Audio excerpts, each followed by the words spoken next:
Clara Yvonne Lozano Herman est née en Colombie en 1985.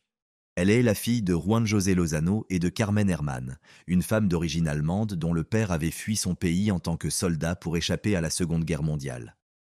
Dès son plus jeune âge, la jeune fille, que presque tout le monde appelait Yvon, a révélé un caractère indiscipliné, qui s'est accentué au fil des années. À seulement 16 ans, elle donne naissance à son premier enfant, une fille prénommée Viviana Caroline. Peu de temps après, elle quitte le domicile familial pour rejoindre le père de sa fille, un homme de 24 ans dont l'identité reste inconnue. Cependant, leur relation échoue, et ils décident de se séparer. Par la suite, Yvon abandonne ses études et s'installe avec sa fille dans une maison appartenant à ses grands-parents paternels. En réalité, il s'agit plutôt d'une petite ferme située dans le village de Ticuiza, au sein de la municipalité de Chia, à 40 minutes au nord de Bogota. Dès lors, Yvon se consacre entièrement à son travail. Ses revenus étant insuffisants pour subvenir à ses besoins et à ceux de sa fille, cette dernière passe la majorité de son temps chez son grand-père. En 2005, Yvon, âgé de 19 ans, fait la connaissance d'Orlando Pelayo Rincon, un homme de 48 ans qui travaille comme chauffeur de taxi. Il a 2 enfants issus de son premier mariage et, au moment de leur rencontre, il est engagé dans sa deuxième relation officielle. Selon ses propres dires, il était un père dévoué, ayant dû assumer seul la responsabilité de ses enfants lorsque leur mère les avait abandonnés pour un autre homme. À première vue, Orlando semblait être un homme ordinaire, digne de confiance. Bien qu'au début, Yvon ne l'ait pas considéré comme un partenaire potentiel, cela ne découragea pas Orlando. Après quelques mois, il parvint à la séduire. Malgré leur importante différence d'âge, la jeune femme voyait en Orlando quelqu'un capable de l'aider à surmonter les difficultés qui encombrèrent sa vie. Peu à peu, leur relation se renforça. Le seul obstacle visible à leur bonheur était l'insécurité d'Orlando. Il supportait mal les remarques des gens, même de ceux qu'il ne connaissait pas bien, au sujet de sa différence d'âge avec Yvon.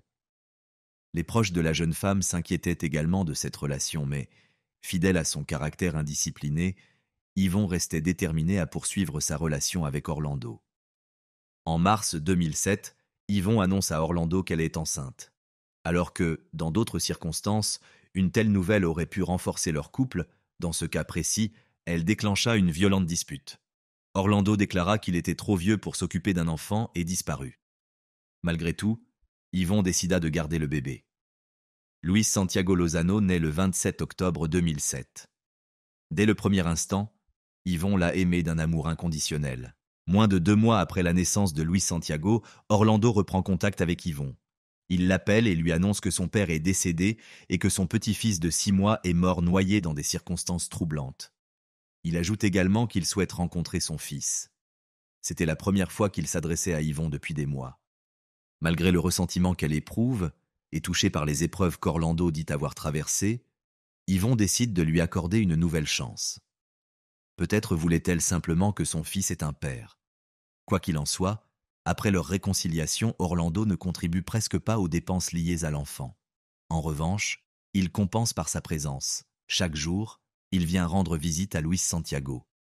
À la fin de son congé de maternité, Orlando propose d'emmener leur fils chez ses parents afin qu'ils s'en occupent pendant qu'Yvon travaille. Le soir, il revient chercher l'enfant et le ramène à la ferme. Cette routine dure plus de 9 mois. Durant cette période, Orlando semble assumer son rôle de père de manière exemplaire. Mais bientôt, des événements surviennent qui vont tout bouleverser. Le 24 septembre 2008, comme à son habitude après le travail, Yvon se rend chez ses parents pour récupérer son fils. Sa mère, Carmen, lui propose de rester, mais Orlando est déjà venu chercher l'enfant et ils doivent retourner à la ferme. Après les avoir déposés, l'homme s'empresse de repartir, prétextant qu'il a des affaires à régler. Plus tard, Yvon nourrit son fils âgé de 11 mois, puis ils s'endorment. Vers minuit, la jeune femme entend la porte d'entrée s'ouvrir. Cela ne l'inquiète pas, car elle pense qu'il s'agit de sa tante, qui vit temporairement avec eux et rentre habituellement plus tard. Mais au bout de quelques minutes, Yvon aperçoit une silhouette imposante. Un homme vêtu de noir, portant une cagoule, s'approche lentement de son lit. Terrifiée, elle se lève précipitamment et se dirige vers le berceau de son fils qui dort encore. Lorsque l'homme l'attaque, Yvon crie et tente de s'échapper. Mais elle se rend vite compte qu'il n'est pas seul. Une jeune femme s'est introduite avec lui dans la maison. Elle sort aussitôt un couteau et menace de faire du mal à l'enfant si Yvon continue à crier. Paniqué, Yvon promet de rester calme et demande pourquoi ils se sont introduits chez elle. Les intrus ne répondent pas. Quelques instants plus tard, le petit Luis Santiago se réveille et éclate en sanglots. L'intruse s'approche de l'enfant, le prend dans ses bras et l'emmène dans une autre pièce. À ce moment-là, Yvon pousse un nouveau cri. L'homme se jette alors sur elle et lui couvre la bouche et le nez avec ses deux mains. Sans réfléchir, Yvon arrache la cagoule de l'agresseur et lui enfonce ses ongles dans le visage. Furieux, l'homme la frappe violemment. Malgré la douleur, Yvon parvient à distinguer certains traits de son visage. Une peau claire, des cheveux courts, des yeux bruns, des lèvres fines et un nez droit. Finalement, Yvon est ligoté, pieds et poings. La jeune femme enragée, celle qui a emporté son fils dans une autre pièce, se précipite alors sur elle et commence à lui donner des coups de pied dans le ventre. Totalement immobilisé, Yvon est incapable de se défendre. Ce que les agresseurs font ensuite la plonge dans la confusion. À un moment donné, ils commencent à renverser des objets et exigent de savoir où est caché l'argent. Yvon, abasourdi, leur demande de quel argent ils parlent. Elle réalise que le seul argent présent dans la maison est la petite somme qu'elle a dans sa poche. Sans hésiter, elle leur propose de le prendre mais affirme qu'elle n'a rien d'autre. Ces mots semblent les mettre en rage. Ils reprennent leur coup avec plus de violence. À un moment donné, Yvon perd connaissance. Lorsqu'elle revient à elle, le silence règne dans la maison. Ce silence oppressant l'angoisse davantage. Avec une grande difficulté, elle parvient à libérer ses poignets et ses chevilles.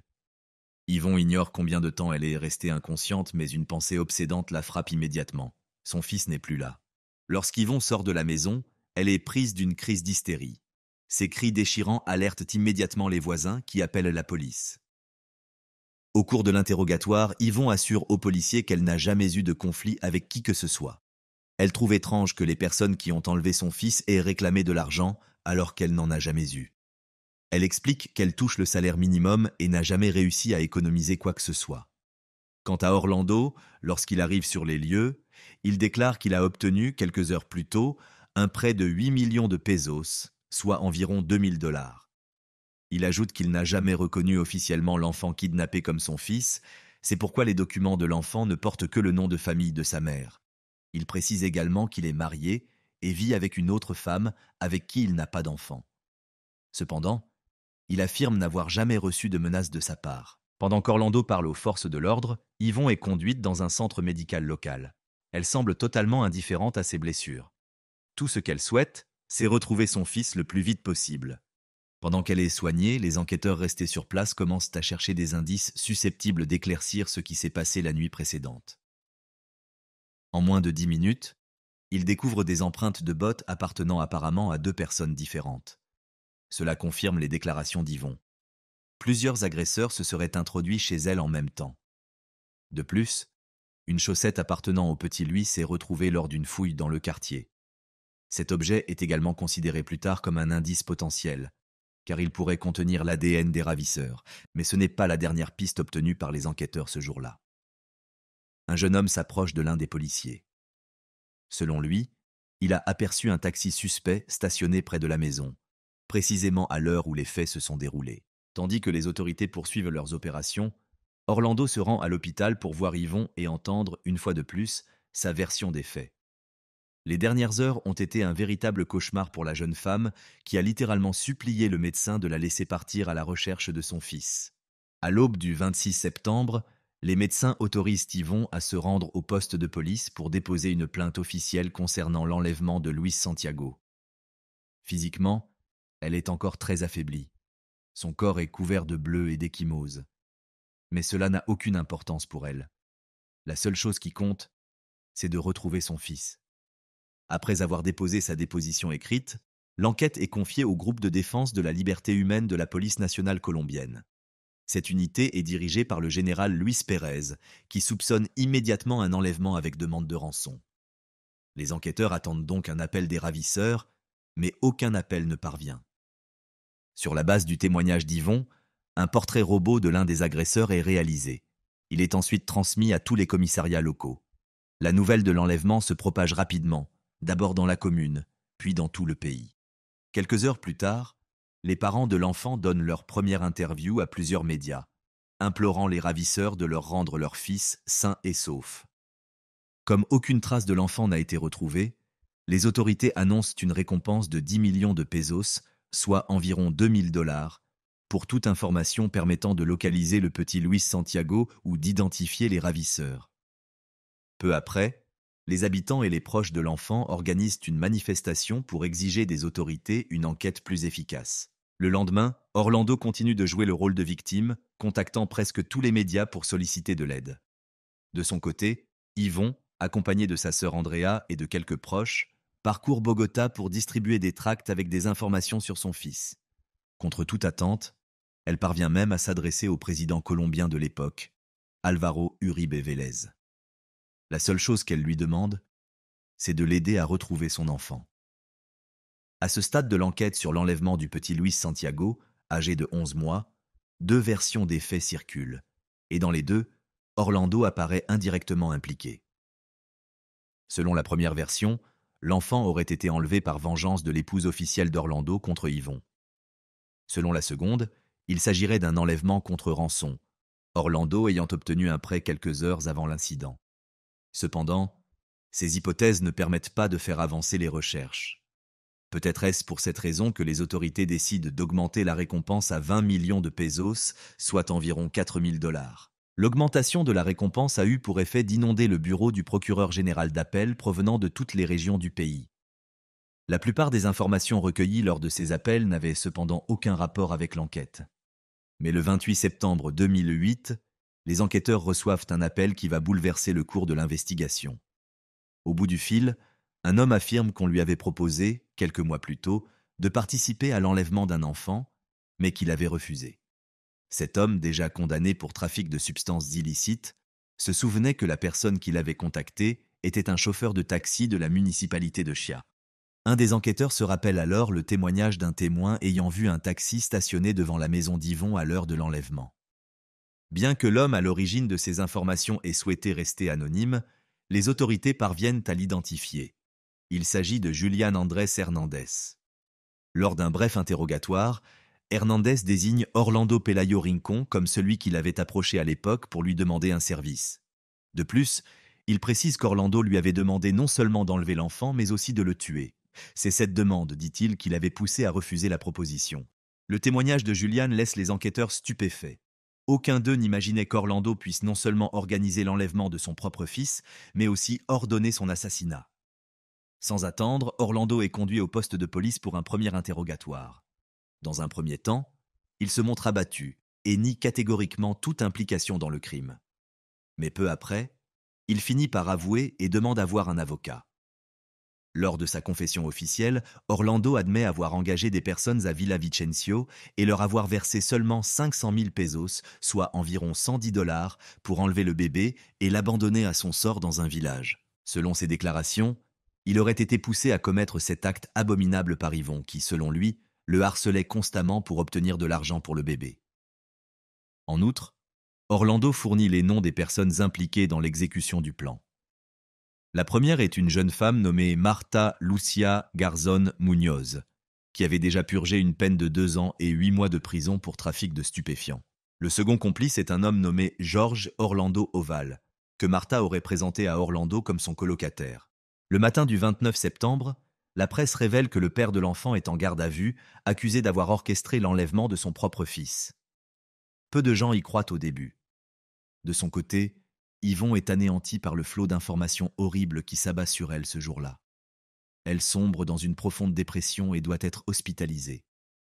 Les médecins et les enquêteurs tentent de la réconforter, l'encourageant à ne pas perdre espoir de retrouver le petit Luis Santiago sain et sauf. Mais son calvaire ne fait que commencer. À ce moment-là, la presse ne fait encore état que de soupçons pesant sur Orlando. Cependant, dans la soirée du même jour, les autorités confirment officiellement qu'Orlando est désormais considéré comme le principal suspect dans l'enlèvement de l'enfant. Un juge ordonne sa mise en détention provisoire dans l'attente des résultats de l'enquête. Plus tard dans la journée, les enquêteurs interrogent de nouveau Orlando. Ils le persuadent de contacter Marta pour lui demander de rendre le bébé. Grâce à cet appel, ils parviennent à localiser la jeune femme et l'arrêtent en compagnie d'un autre suspect. Malgré la rapidité des arrestations, aucun des criminels n'accepte de révéler le lieu où se trouve le bébé. L'enquête se poursuit donc dans un climat de tension et d'incertitude. À mesure que la nouvelle se répand, certains habitants commencent à affirmer que Luis Santiago est mort depuis longtemps. D'autres pensent qu'il pourrait être caché dans une maison. Pourtant, les autorités ne parviennent pas à confirmer ces théories. Après un certain temps, George, le complice de Martha, accepte de s'exprimer devant les médias. Selon lui, au début, il ne voulait pas participer à l'enlèvement, mais Martha avait réussi à le convaincre. Il précise également qu'ils ont rencontré Orlando au moins 3 fois pour mettre au point tous les détails du plan. Le jour prévu, c'est le père de l'enfant qui les a conduits à la maison d'Yvon. Après l'enlèvement, ils auraient remis le petit Luis à son père et n'auraient plus jamais eu de ses nouvelles. Les déclarations de George provoquent un choc dans l'opinion publique. Il devient clair qu'Orlando était au courant du sort de son fils depuis le début et qu'il a faim de s'en préoccuper, prolongeant ainsi les souffrances d'Yvon. Les enquêteurs interrogent Orlando à plusieurs reprises, espérant obtenir des informations sur l'endroit où se trouvait l'enfant. Il est soumis à plusieurs tests, dont un détecteur de mensonges. Après plusieurs heures de pression, Orlando finit par avouer. Il admet avoir abandonné son fils sur une colline située à environ 3 kilomètres de Chia. Toutefois, il ne précise pas si l'enfant était vivant ou mort à ce moment-là, laissant un faible espoir aux enquêteurs. Tôt le matin du 30 septembre, une vaste opération de recherche est lancée dans la zone, mobilisant plus de 150 policiers. Le corps de l'enfant est retrouvé environ 3 heures après le début des recherches. La zone est immédiatement bouclée et le corps récupéré. Le gouverneur du département de Cundinamarca, Andrés González, est le premier à annoncer publiquement la terrible nouvelle. Il déclare à la presse qu'il n'a malheureusement aucune bonne nouvelle à transmettre. D'après les premières constatations, le garçon serait mort d'hypothermie ou d'asphyxie. Cependant, l'identification formelle n'a pas encore été effectuée. Ces révélations ont profondément bouleversé Yvon et ses proches. Ils espéraient encore recevoir de bonnes nouvelles, car un prêtre local les avait contactés quelque temps plus tôt. Selon lui, une femme lui avait téléphoné en affirmant que le père de l'enfant lui avait confié le petit pour qu'elle s'en occupe. Mais en apprenant la découverte du corps, tous leurs espoirs se sont effondrés.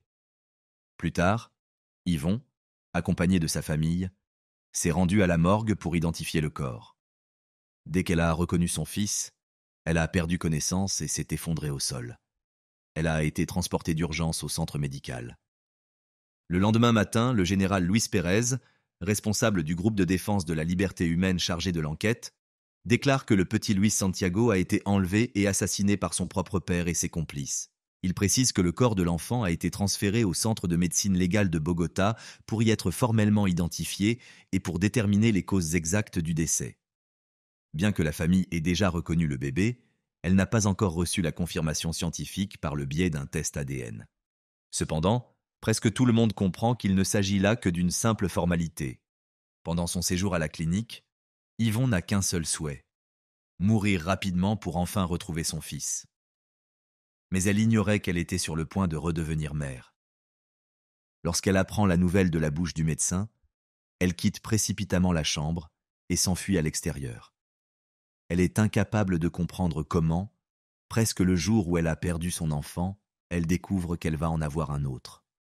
Et le père de ce bébé n'était autre qu'Orlando. Quelques heures plus tard, la mère d'Yvon se rend à la clinique pour la soutenir. Elle insiste pour qu'elles aillent prier dans la chapelle de l'hôpital. Mais Yvon refuse. Elle fixe le crucifix avec une haine sourde.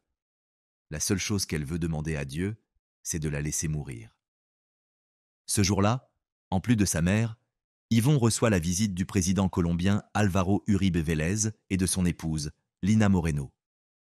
Il la supplie de ne pas abandonner cet enfant, qui, selon eux, n'est en rien responsable de ce qui s'est passé. Le soir même, une manifestation contre l'infanticide s'est tenue dans la municipalité de Chia, rassemblant environ 300 personnes. Parmi elles se trouvait Juan José, le grand-père de l'enfant décédé, qui avait espéré jusqu'au dernier instant revoir son petit-fils vivant. Mais face à la terrible réalité, il n'avait pas de mots pour exprimer sa douleur. Il s'est contenté de dire qu'il avait pitié de ceux qui avaient commis cet acte impensable. Selon lui, il s'en remettait à Dieu. Pour exprimer la réprobation collective face à ce crime atroce, la conseillère municipale de Bogota, Gilma Jiménez, a invité tous les Colombiens à observer 1 minute de silence. Le maire de Bogota, Samuel Moreno, a soutenu cette initiative. Les chaînes de télévision privées ont également consacré une partie de leur temps d'antenne à cet hommage. Lors d'une conférence de presse ultérieure, le procureur a annoncé qu'il demanderait la peine maximale de 60 ans de prison pour les 3 accusés. Il a toutefois précisé qu'Orlando, le père de l'enfant, méritait la sanction la plus sévère car il avait non seulement orchestré l'enlèvement, mais avait également mis fin à ses jours. Pedro Franco, directeur du Centre de médecine légale de Bogota, a déclaré que selon les conclusions des experts, l'enfant était déjà mort depuis au moins 36 heures au moment de la découverte de son corps. La cause principale du décès a été établie. Une asphyxie mécanique. À l'aube du 1er octobre, le corps de l'enfant est transporté dans la chapelle du centre médical où Yvon se trouve encore. Voir son fils dans un cercueil fut, sans aucun doute, l'épreuve la plus déchirante pour la jeune femme. Les adieux à Luis Santiago ont eu lieu en présence non seulement de sa famille proche, mais aussi d'habitants de la commune et de plusieurs personnalités politiques du pays. Pendant la cérémonie, Yvon a perdu connaissance et a été transportée à l'hôpital qu'elle connaissait déjà trop bien. Elle souffrait toujours physiquement et restait profondément bouleversée par tout ce qu'elle venait de traverser. À ce moment-là, elle avait déjà pris la décision de garder l'enfant qu'elle portait, mais uniquement pour le confier ensuite à sa sœur. Chaque nuit, elle se réveillait en sursaut, hantée par l'idée que le même sort pourrait attendre ce bébé à naître. Et bien que rien ne puisse être changé et que la souffrance qu'Orlando avait infligée à Yvon soit incommensurable, il devait néanmoins être jugé. La première phase du procès s'est ouverte le 26 novembre 2008. Les 3 accusés sont arrivés au palais de justice l'un après l'autre. Orlando, quant à lui, a été conduit vers 11 heures du matin. Dès son arrivée, il ne manifeste aucun signe de peur face à la situation. Bien au contraire, il affiche un air détendu et sourit même en échangeant quelques mots avec son avocat. Dans la salle d'audience, il n'y a pas plus d'une 50aine de personnes. Parmi elles se trouve José Carrillo, l'ex-mari de Marta. Malgré la gravité du crime commis par la jeune femme, José a tout fait pour permettre à leur fille de lui rendre visite. Selon lui, Marta était une mère aimante, et il ne comprend toujours pas pourquoi elle a pu faire cela à Luis Santiago. Yvon est également présente dans la salle. Elle écoute attentivement les témoignages des accusés, troublée par le fait qu'ils parlent de ce crime comme s'il s'agissait d'un acte insignifiant. Après plusieurs audiences, Orlando finit par admettre de nouveau toutes les accusations portées contre lui. Il confesse avoir planifié l'enlèvement parce que, selon lui, le garçon perturbait sa relation avec Yvon et son épouse. Il ajoute que sa femme était au courant de l'existence de l'enfant, mais qu'elle doutait toujours que Luis Santiago soit réellement son fils. Le 13 décembre 2008, après avoir entendu les témoignages des 2 parties, la juge Juanita Gomez a déclaré les 3 accusés coupables des faits. Jorge Orlando Oval et Marta Lucía Garzón Muñoz, reconnus coupables d'enlèvement et de meurtre aggravé, n'ont cependant admis que l'accusation d'enlèvement. Ils ont été condamnés à 27 ans de prison chacun. Quant à Orlando Pelayo Rincón, il a été condamné à 58 ans et 9 mois de réclusion pour avoir orchestré l'enlèvement et ôté la vie à son propre fils. De plus, sa peine a été alourdie en raison de son lien de parenté avec la victime, Luis Santiago Lozano. Pour Yvon, la sentence semble juste. Mais, comme elle l'a confié elle-même, aucune condamnation ne pourra jamais lui rendre son fils. Elle a passé les semaines suivantes dans un centre médical où les médecins surveillaient attentivement l'état de son enfant à naître. Cette grossesse était particulièrement éprouvante. Convaincue qu'elle ne serait plus jamais heureuse, Yvon a pourtant retrouvé une lueur d'espoir en 2009 avec la naissance de son bébé, qu'elle a nommé Miguel Ángel. C'était un véritable miracle que l'enfant ait survécu malgré les épreuves qui avaient marqué la vie de sa mère. Le gouverneur de Cundinamarca, Andrés González, déjà sensibilisé à la situation de la jeune femme, a lancé une campagne de solidarité pour garantir à Yvon et à son fils des conditions de vie décentes. Son appel a été entendu par plusieurs entrepreneurs locaux qui ont contribué à l'achat des produits essentiels pour le bébé. Cependant, ce dont cette famille avait le plus besoin, c'était d'un toit. En réponse, la Fondation Solidarité Cundinamarca a ouvert un compte destiné à collecter des fonds pour l'acquisition d'une maison ou d'un appartement pour Yvon et son enfant. Miguel Ángel a été l'une des raisons pour lesquelles Yvon s'est accroché à la vie et a trouvé la force de continuer à se battre. Jour et nuit, elle s'occupait de ce petit garçon qui ressemblait comme 2 gouttes d'eau à son frère aîné. Elle a puisé en elle le courage de donner à son enfant tout ce qu'elle pouvait. Mais alors que sa vie semblait retrouver un semblant de normalité, Orlando a refait surface. En 2009, l'avocat d'Orlando a interjeté appel, réclamant l'annulation du verdict. Il a affirmé que les droits de la défense avaient été violés et que les aveux de son client avaient été obtenus sous la contrainte. En outre, l'avocat, spécialisé dans les droits de l'homme, a soutenu qu'au cours du procès, il n'avait jamais été prouvé qu'Orlando était réellement le père biologique de Luis Santiago. Selon lui, le tribunal ne disposait donc d'aucune preuve permettant de justifier l'accusation supplémentaire. Cependant, le tribunal a rejeté l'appel, déclarant que les arguments avancés n'étaient pas de nature à remettre en cause le jugement rendu précédemment. En 2010, la Cour suprême a confirmé la condamnation d'Orlando Pelayo Rincón à 58 ans, 9 mois et 16 jours de réclusion criminelle. Quant à ses complices, leurs peines ont été portées à 45 ans de prison chacun. Environ 2 ans après la mort de Luis Santiago, Yvon a décidé de tout quitter et de s'installer à Bogota avec son fils Miguel Angel. Une fois sur place, elle a trouvé un emploi dans un supermarché et a repris ses études secondaires.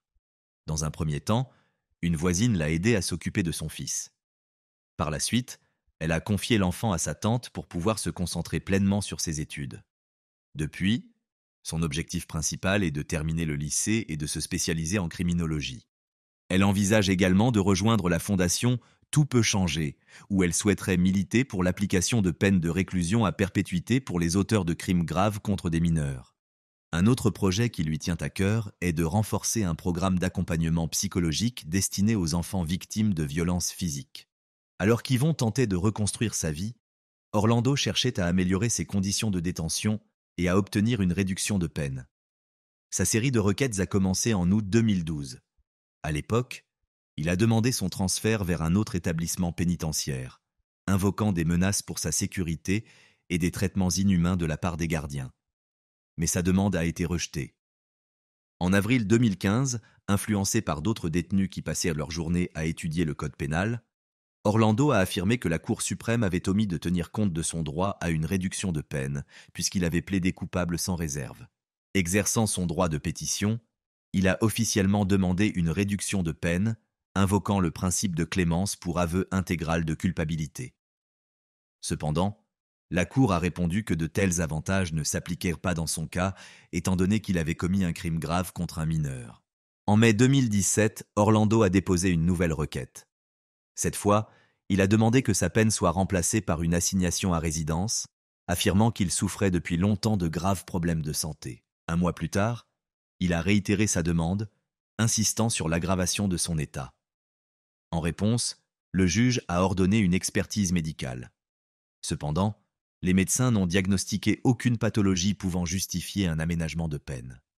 Orlando en a été informé au début du mois d'octobre 2017. Au cours des 2 années suivantes, il a continué à déclarer qu'il souffrait de maladies graves.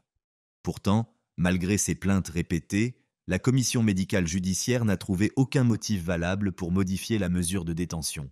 À la fin du mois d'octobre 2020, Orlando s'est vu refuser une nouvelle fois une mesure alternative sous forme d'assignation à résidence. Ce n'est qu'en août 2022 qu'il a déposé une nouvelle requête, affirmant avoir été agressé par un autre détenu. Cette même année, Yvon a suscité une vive émotion sur les réseaux sociaux en publiant sur son compte TikTok une vidéo poignante dédiée à son fils Luis Santiago, décédé 14 ans plus tôt. Malgré le temps écoulé, les souvenirs de ce drame continuaient de la hanter. L'affaire Luis Santiago est revenue sur le devant de la scène le 21 avril 2023, date à laquelle la mort d'Orlando Pelayo Rincón a été annoncée. Il était alors incarcéré dans le quartier de haute sécurité d'un hôpital situé à Valledupar. Selon le médecin-chef, Daniel Gutiérrez, Orlando souffrait de plusieurs pathologies, dont une insuffisance rénale et un diabète sucré. Quelques jours plus tard, Yvon a pris la parole dans les médias, déclarant que la mort d'Orlando lui inspirait des sentiments mitigés. Aún me queda en la cabeza y en el corazón la pregunta, ¿por qué fue tan miserable? ¿Por qué nos hizo tanto daño? ¿Por qué tanto daño? ¿Por qué maquinar tanta cosa tan horrible? Hubiera podido alejarse del niño si no quería estar con él, nadie lo iba a obligar a nada, pero ocasionar tanto dolor con tantas mentiras y llevárselas, eso es lo más frustrante. L'affaire Luis Santiago Lozano a été, sans exagération, un événement qui a profondément bouleversé toute la Colombie. Même aujourd'hui, Le souvenir de ce drame résonne encore douloureusement dans les cœurs. Ce ne sont pas seulement la mère du petit garçon, dont la vie a été arrachée par son propre père, mais aussi des centaines, voire des milliers d'autres personnes qui ont été marquées à jamais par cette tragédie. On ignore exactement quand Paulette Gebara, une fillette mexicaine de 4 ans souffrant de troubles moteurs et de la parole, a disparu. La famille était en voyage au moment des faits. Le dimanche, ils sont rentrés chez eux et sont allés se coucher. Le lendemain, Paulette avait disparu. Il n'y avait littéralement aucun indice. Les serrures des portes étaient intactes et rien n'indiquait qu'il y avait eu effraction. Les chiens de la famille Gebara n'ont pas aboyé non plus et les seules personnes présentes dans la maison étaient Lisette Farah, la mère de la fillette âgée de 7 ans, et nommée aussi Lisette, la sœur de Paulette, le père Mauricio Gebara, ainsi que les 2 sœurs de la femme de ménage, Erika et Marta Casimiro. Tout semblait normal ce dimanche soir lorsque la famille Gebara est rentrée chez elle. Paulette et Lisette se sont couchées tôt car elles doivent se lever tôt pour aller à l'école le lendemain. Comme d'habitude, Erika fait dormir les filles, puis met les uniformes dans leurs armoires respectives. Le lendemain matin, Erika entre dans la chambre de Paulette pour la réveiller, mais la jeune fille n'est pas là. Selon elle, le lit de Paulette était recouvert d'un couvre-lit. Elle a d'abord cru qu'elle s'était réveillée et qu'elle était allée dans la chambre de ses parents. La jeune fille toussait beaucoup le soir et dormait habituellement chez ses parents lorsqu'elle était malade. Erika se mit à la chercher au premier étage, mais elle était introuvable. Elle se rend alors dans la cuisine et constate que le chef de famille est déjà debout. Erika lui demande s'il a des nouvelles de Paulette, mais il ne sait pas non plus où elle se trouve. L'homme lui conseille alors de s'adresser à sa mère. Mais celle-ci non plus ne sait rien. La jeune fille était introuvable et personne ne savait où elle se trouvait. Plus tard, les forces de l'ordre sont arrivées sur place et l'enquête a pu commencer. L'appartement ne présentait ni trace de sang ni signe d'effraction. Malgré cela, il a été décidé d'enquêter sur l'affaire comme s'il s'agissait d'un possible enlèvement. C'est alors que l'information sur sa disparition a commencé à circuler. Bientôt, tout le Mexique a été informé de l'affaire. Le public a été choqué et les médias ont couvert l'affaire. Le 25 mars 2010, soit 4 jours après la disparition de Paulette, sa mère a accordé sa première interview. Elle a parlé de ce qui s'est passé et a déclaré ne pas savoir ce qu'il était arrivé à sa fille. Peu de temps après, la mère, le père et les 2 femmes de ménage ont toutefois été arrêtés. Ils sont devenus les premiers et les seuls suspects dans cette affaire. Leur placement en détention pourrait être dû à leurs témoignages divergents. Ils ont toutefois été relâchés par la suite car le corps de Paulette a été retrouvé 9 jours après sa disparition. À ce moment-là, il a également été annoncé qu'il s'agissait d'un accident. Les autorités n'avaient donc aucune raison de maintenir la famille en détention. Selon les procureurs, la fillette ne voulait pas dormir dans son lit et voulait en sortir. Elle s'est emmêlée dans le drap et la couverture. En d'autres termes, les autorités ont indiqué dans un communiqué qu'en tentant de sortir par un petit trou de 15 cm de haut situé au fond du lit, entre le matelas et le cadre en bois, la jeune fille est tombée. Étant donné que Paulette avait des problèmes de motricité et d'élocution, elle n'a pas pu sortir ni demander de l'aide, et elle est morte par manque d'oxygène. Bien qu'une enquête approfondie ait été menée et que de nombreuses personnes aient visité la chambre, l'espace dans lequel la fillette a été trouvée était si exigu que personne n'a remarqué Paulette pendant 9 jours. Tout cela ressemble bien sûr à un simple accident ayant coûté la vie à la fillette. Toutefois, cet événement est entaché de nombreuses autres controverses. Il est important de noter que l'écrivain Martin Moreno a mené sa propre enquête. Il a ensuite formalisé ses recherches dans un livre intitulé « Paulette, les non-dits ». L'auteur y rassemble toutes les informations officielles sur l'affaire et s'est également entretenu avec des experts et des personnes ayant contribué à l'enquête. Voici ce qu'il en a découvert. Il n'y avait pas de caméra de vidéosurveillance dans la maison où vivait la famille. Les agents de sécurité sont donc les seuls témoins de l'affaire. Selon eux, Lisette Farah, la mère de Paulette, est arrivée seule à la maison vers 19h15.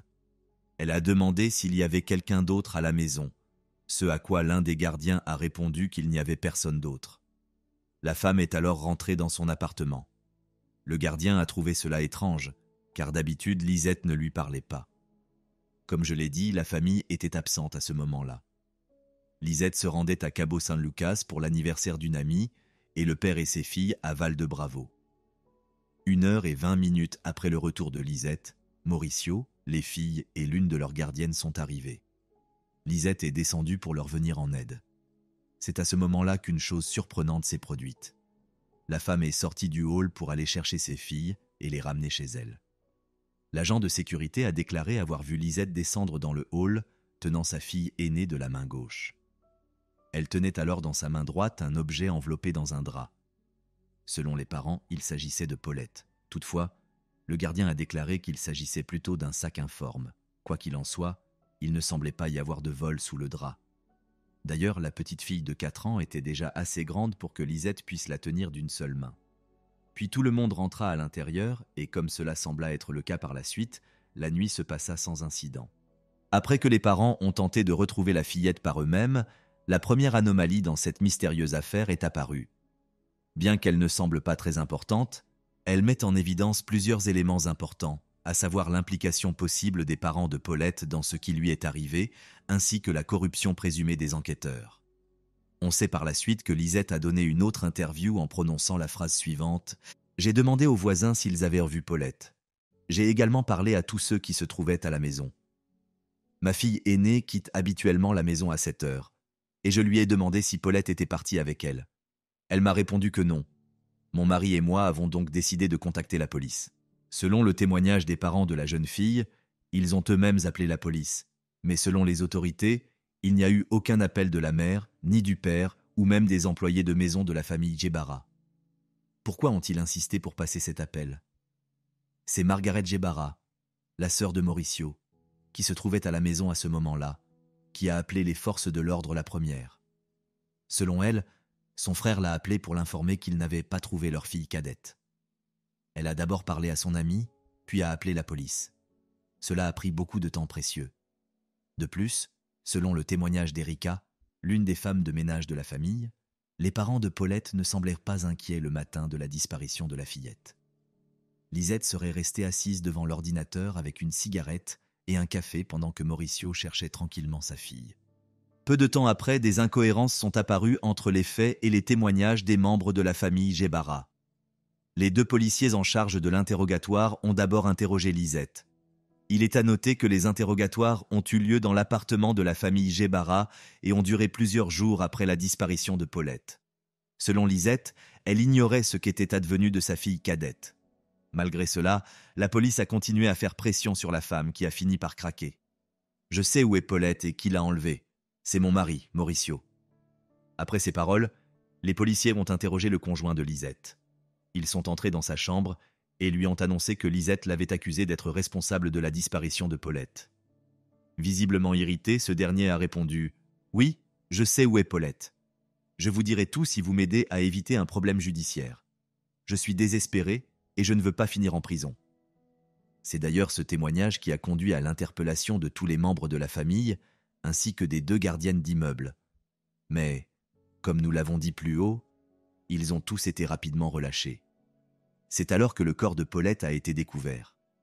Et bien que les parents de la jeune fille aient fini par faire des aveux, l'affaire a été requalifiée en accident. Mais comment cela a-t-il pu se produire? Cette question n'est qu'une des nombreuses questions restant en suspens dans cette mystérieuse affaire.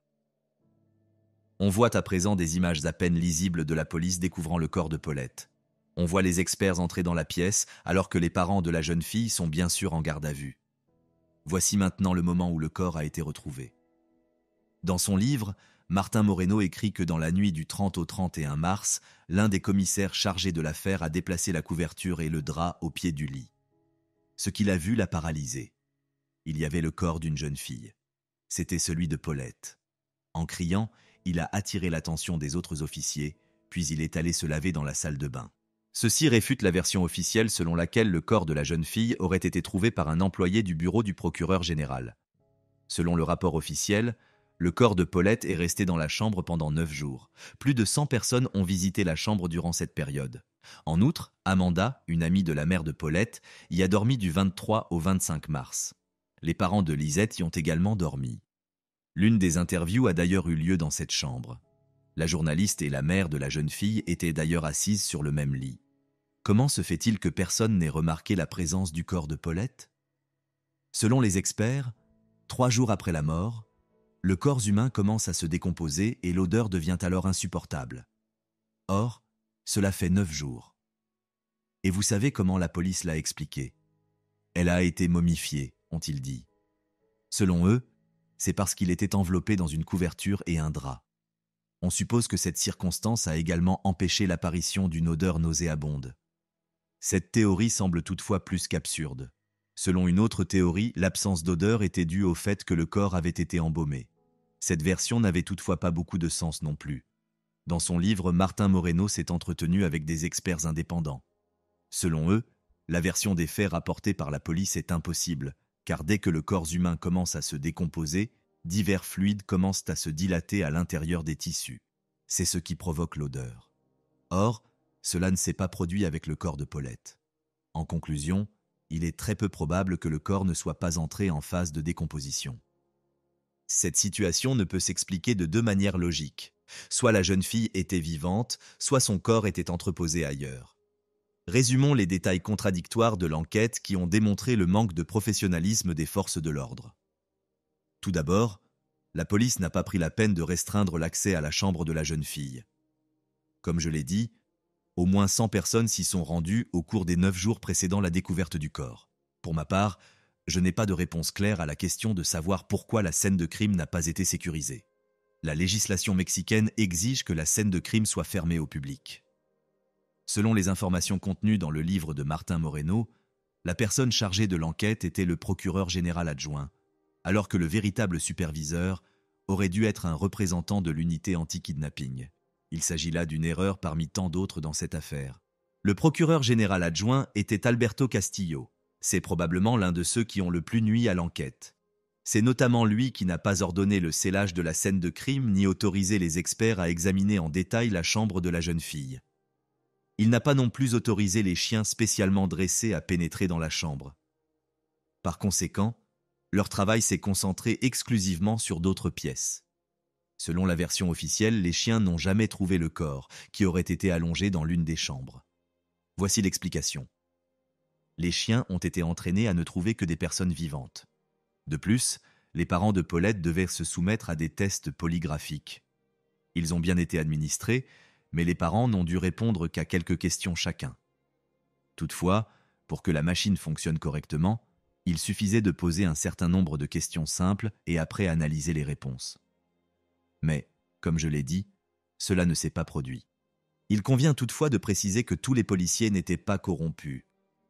Beaucoup de ceux qui ont travaillé sur la scène du crime ont fait preuve de professionnalisme.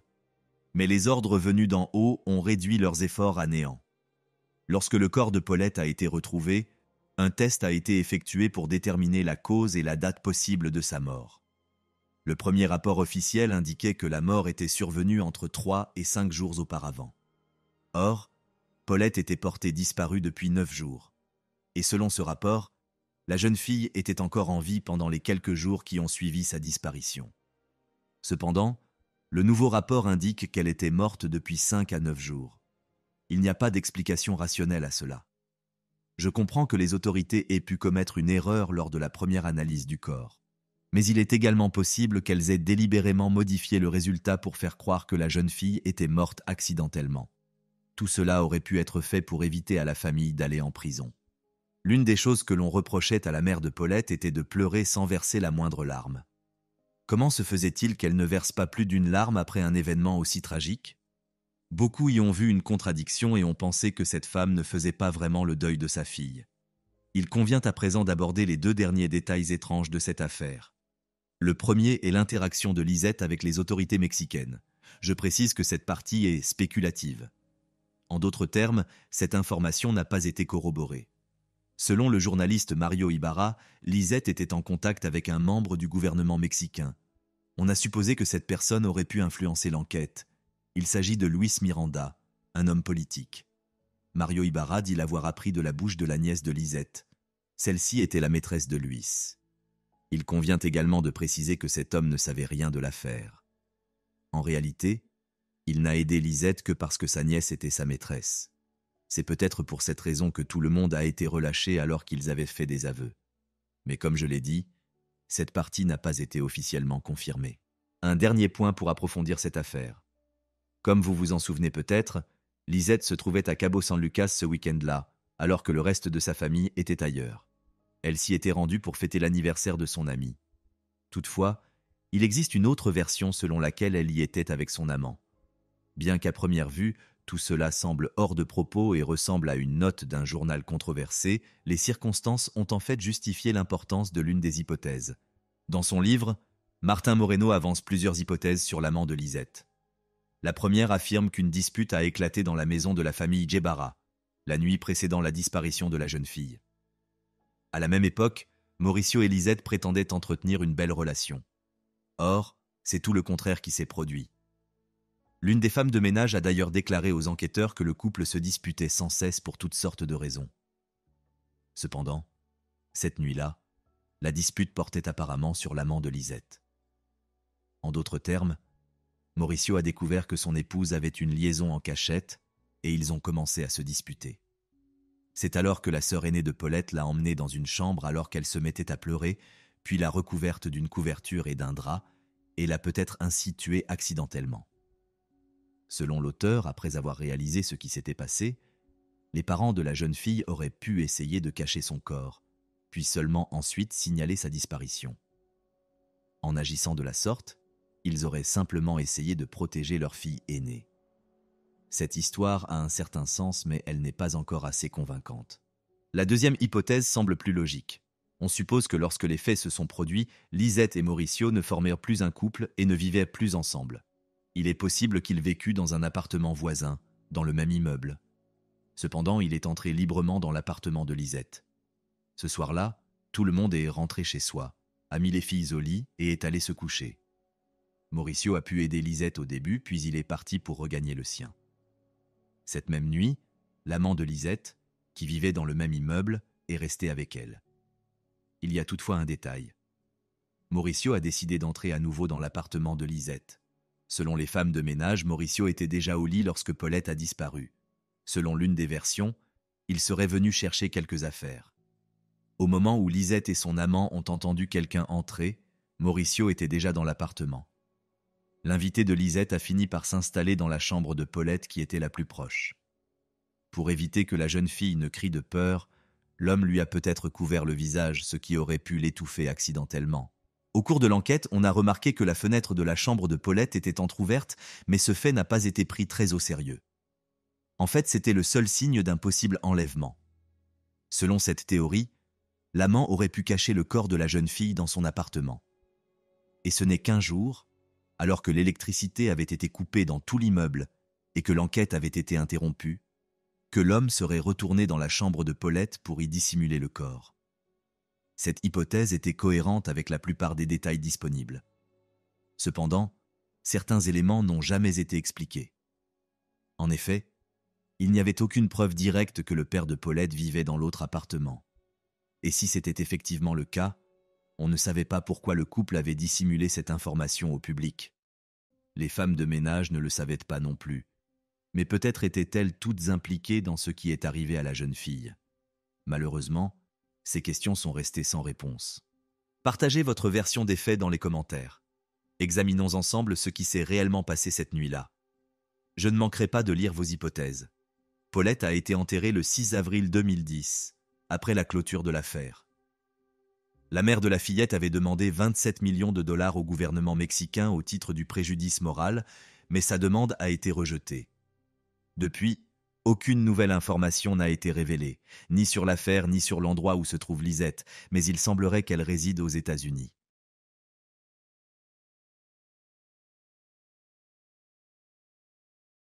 La dernière sonnerie a retenti.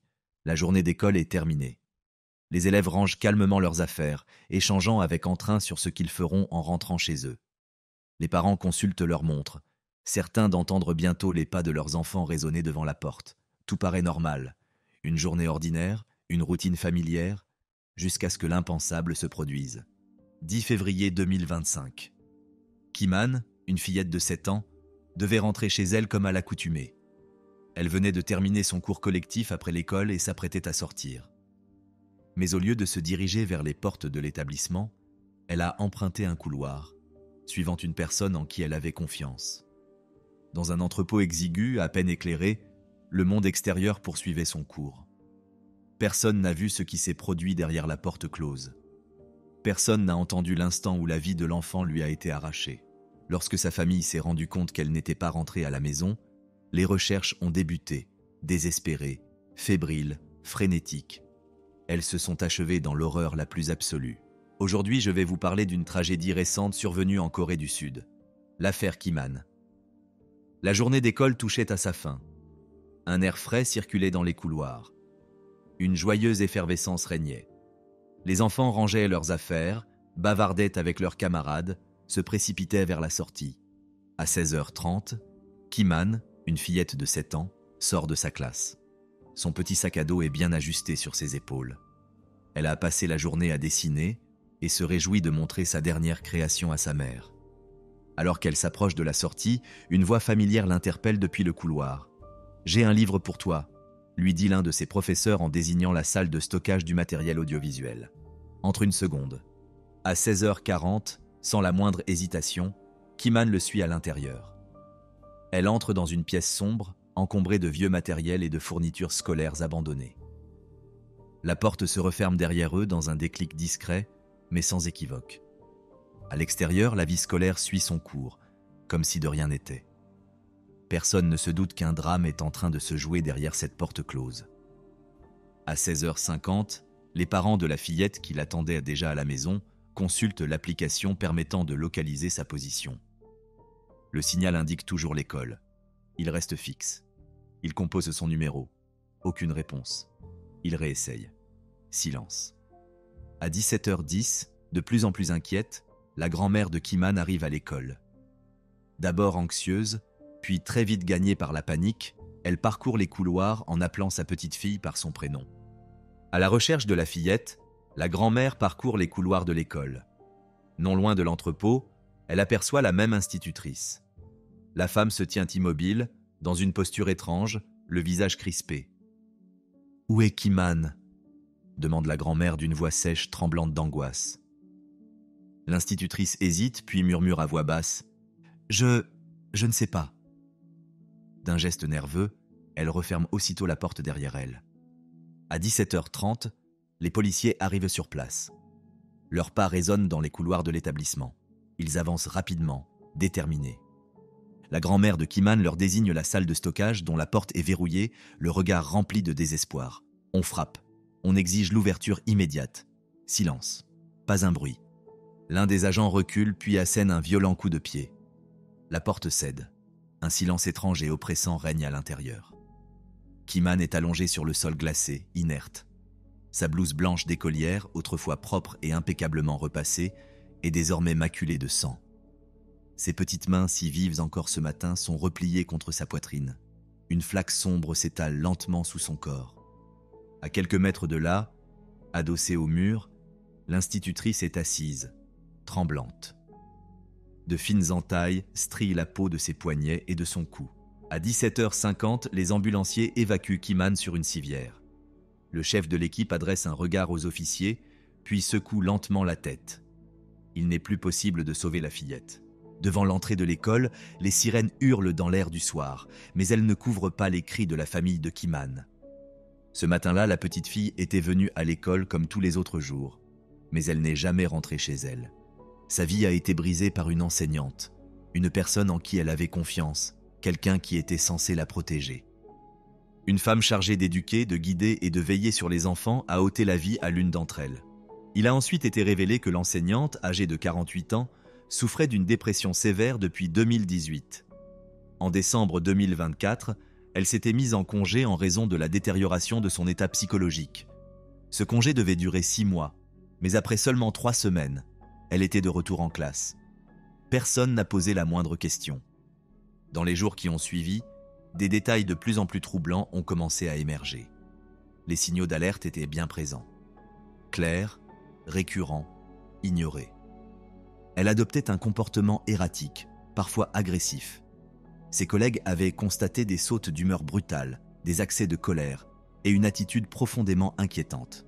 Un jour, elle a violemment tordu le bras d'un collègue qui lui avait simplement demandé comment elle se sentait. L'administration de l'école était informée. Le ministère de l'Éducation également. Mais rien n'a changé. 5 jours avant la tragédie, dans un accès de rage, elle a détruit du matériel scolaire. Le lendemain, elle a agressé une autre enseignante, lui a saisi le bras et a tenté de l'étrangler. L'établissement a suivi le protocole et a transmis un rapport au ministère de l'Éducation. L'incident a aussi été signalé à la police. Pourtant, aucune mesure concrète n'a été prise.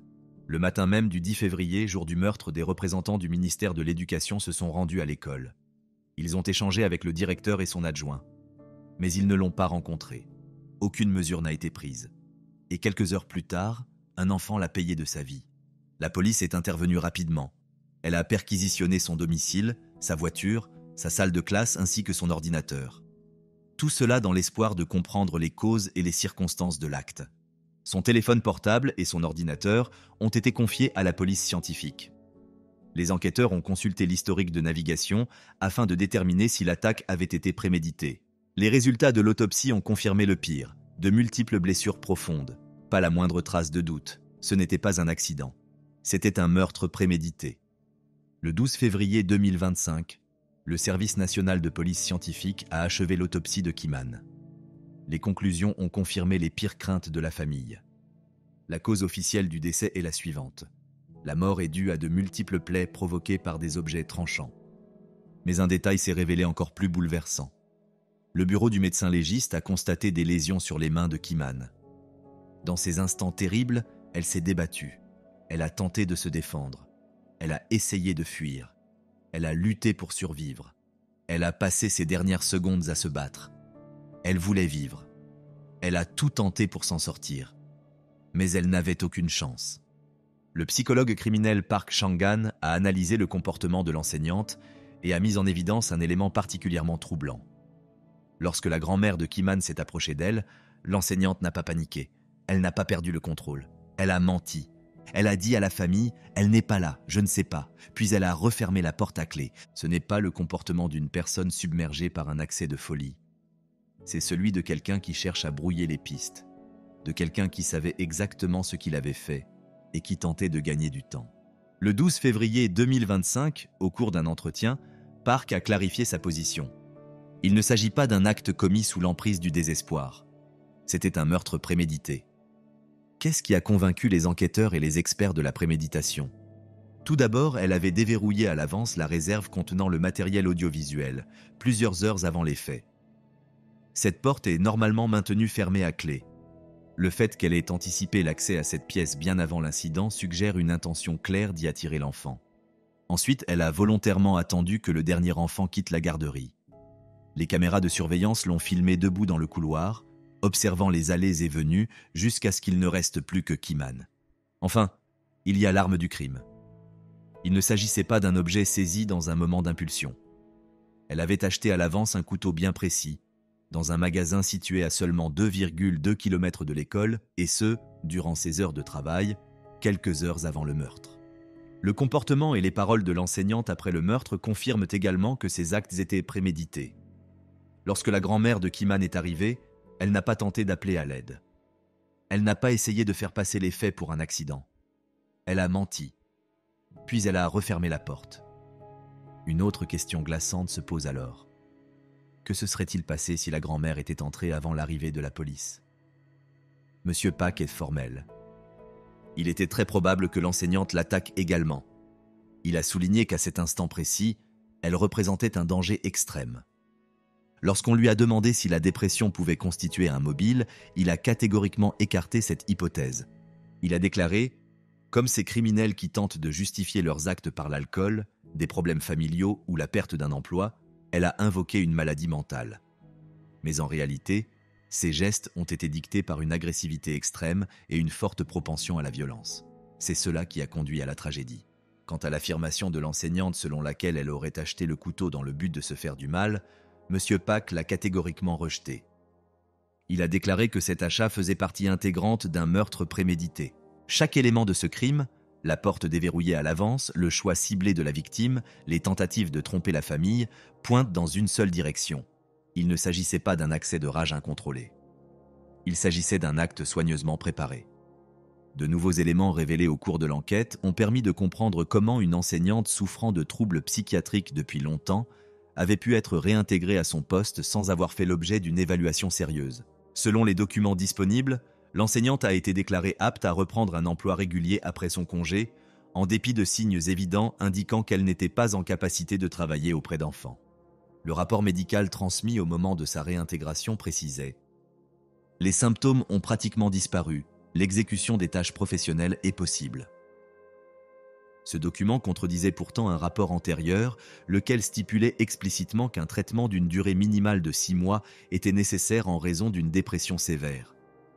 Le service de l'éducation de Dijon avait auparavant déclaré qu'elle avait fourni un certificat médical attestant de sa capacité à accomplir les actes de la vie quotidienne et qu'aucune prise en charge thérapeutique n'était requise. Or, des informations récemment divulguées révèlent que les documents ne se contentaient pas d'indiquer qu'elle pouvait mener une vie normale. Ils confirmaient également qu'elle avait été autorisée à reprendre l'enseignement, malgré des antécédents psychiatriques avérés.